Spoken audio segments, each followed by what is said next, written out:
Convert the complex number -16 upon 1 plus under the root 3 iota into polar form. सबसे पहले हम इस complex number को a प्लस बी आयोटा की form में लिखेंगे। तो क्या करेंगे, हम इस कॉम्प्लेक्स नंबर को सबसे पहले a प्लस बी आयोटा की फॉर्म में लिखेंगे। तो -16 upon 1 plus under the root 3 iota, हम रेशनलाइजेशन करेंगे। 1 minus under the root 3 iota, 1 minus under the root 3 iota. हमारा डिनोमिनेटर से आयोटा का टर्म कैंसिल हो जाएगा रेशनलाइजेशन करने से।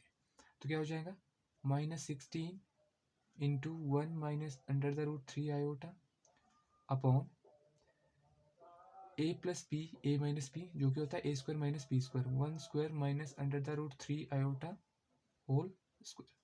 अब इसको सॉल्व करेंगे आप। -16 1 minus under the root 3 iota upon 1 square कितना होता है 1, रूट 3 का स्क्वायर कितना हो जाएगा 3, और आयोटा का स्क्वायर -1 है जो इसको प्लस कर देंगे। ठीक है, आपके पास कितना आ गया, -16 1 minus under the root 3 iota upon 4, 4 1 जा 4, 4 4 जा 16, तो कितना आ गया -4 1 माइनस रूट 3 आयोटा।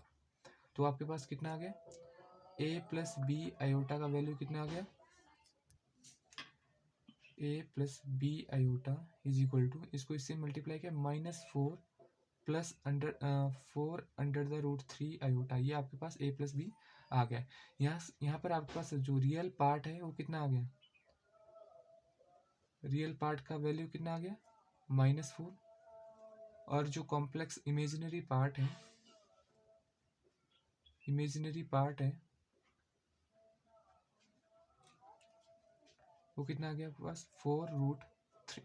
तो सबसे पहले हमें पता है कि भाई अगर कोई कॉम्प्लेक्स नंबर z है उसका पोलर फॉर्म क्या होता है, r into cos theta plus iota sine theta. ये कॉम्प्लेक्स नंबर का पोलर फॉर्म होता है। तो r क्या होता है, मॉडुलस होता है। r को हम कैसे निकालते हैं, r निकलता है हमारा जो कॉम्प्लेक्स नंबर है उसका जो real part plus imaginary part का स्क्वायर करके।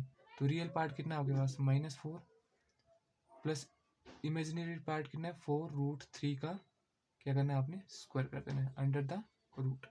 तो 4 का स्क्वायर कितना होगा 16, जमा 4 का स्क्वायर कितना होगा 16, और रूट 3 का स्क्वायर होगा 3 अंडर द रूट। तो कितना आ जाएगा ये आपके पास 16 जमा 48 अंडर द रूट। तो कितना आ गया 64। तो आर का वैल्यू कितना आ गया आपके पास, आर का वैल्यू आ गया 8। तो आपके पास आर का वैल्यू कितना आ गया 8। अब आपने आर्गूमेंट एम्पलीट्यूड का वैल्यू निकालना है। तो थीटा का वैल्यू क्या होता है, ये होता है टेंजेंट, हमने पढ़ा था tangent inverse y upon x. अब y क्या है यहाँ पर, इमेजिनरी पार्ट। इमेजिनरी पार्ट कितना आपके पास 4 रूट 3 है। Tangent inverse 4 root 3 upon real part कितना है -4। तो 4 से 4 कैंसिल हो जाएगा, तो ये कितना बचेंगे आपके पास टेंजेंट इनवर्स -√3।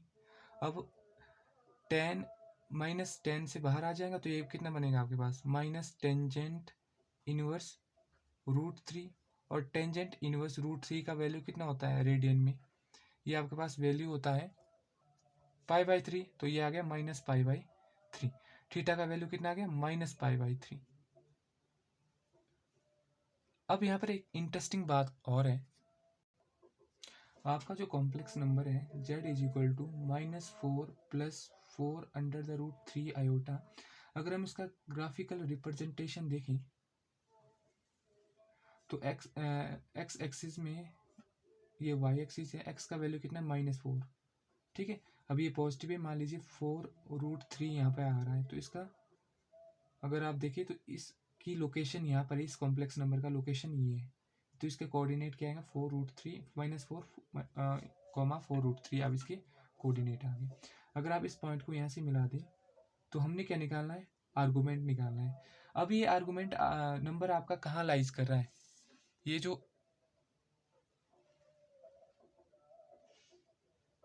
ये जो आर्गूमेंट है आपका सेकंड क्वाड्रेंट में, सॉरी ये जो नंबर है वो सेकंड क्वाड्रेंट में लाइज कर रहा है,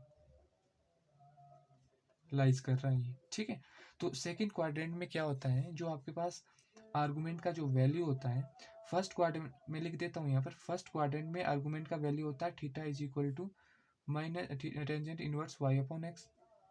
सेकेंड क्वाड्रेंट में कितना हो जाता है theta, tangent inverse Y upon X plus pi. और थर्ड क्वाड्रेंट में हो जाता है tangent inverse Y upon X minus पाई।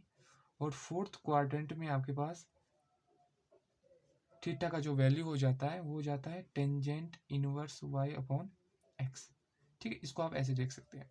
अब सेकंड क्वाड्रेंट में जो आपका आर्गूमेंट है उसका वैल्यू कितना हो जाता है, tangent inverse Y upon X plus pi. अब इसका वैल्यू हमने निकाला था, कितना आया था, minus pi upon 3 plus pi. तो थीटा का जो वैल्यू कितना आ गया, जब आप इसको सॉल्व करेंगे 2 पाई अपॉन 3 आ गया। तो आप अपना पोलर फॉर्म लिख सकते हैं, कितना था, Z is equal to R cos theta plus iota sine theta. R का वैल्यू कितना था आपके पास, 8 था, और थीटा का वैल्यू 2 पाई बाई 3 आ गया, plus iota sign 2 pi by 3। तो ये आपके पास क्या आ गया, पोलर फॉर्म आ गया। ठीक है, तो मैं यहाँ पे थोड़ा आर्गूमेंट लिख लेता हूँ थीटा का, कैसे वैल्यूज होता है, तब आके आपको और अच्छी तरीके से समझ आए। ये आपका फर्स्ट क्वाड्रेंट है, सेकंड, थर्ड, ये आपका फोर्थ क्वाड्रेंट है। फर्स्ट क्वाड्रेंट में जो आर्गूमेंट का वैल्यू होता है tangent inverse Y upon X. Second quadrant में होता है tangent inverse Y upon X plus पाई।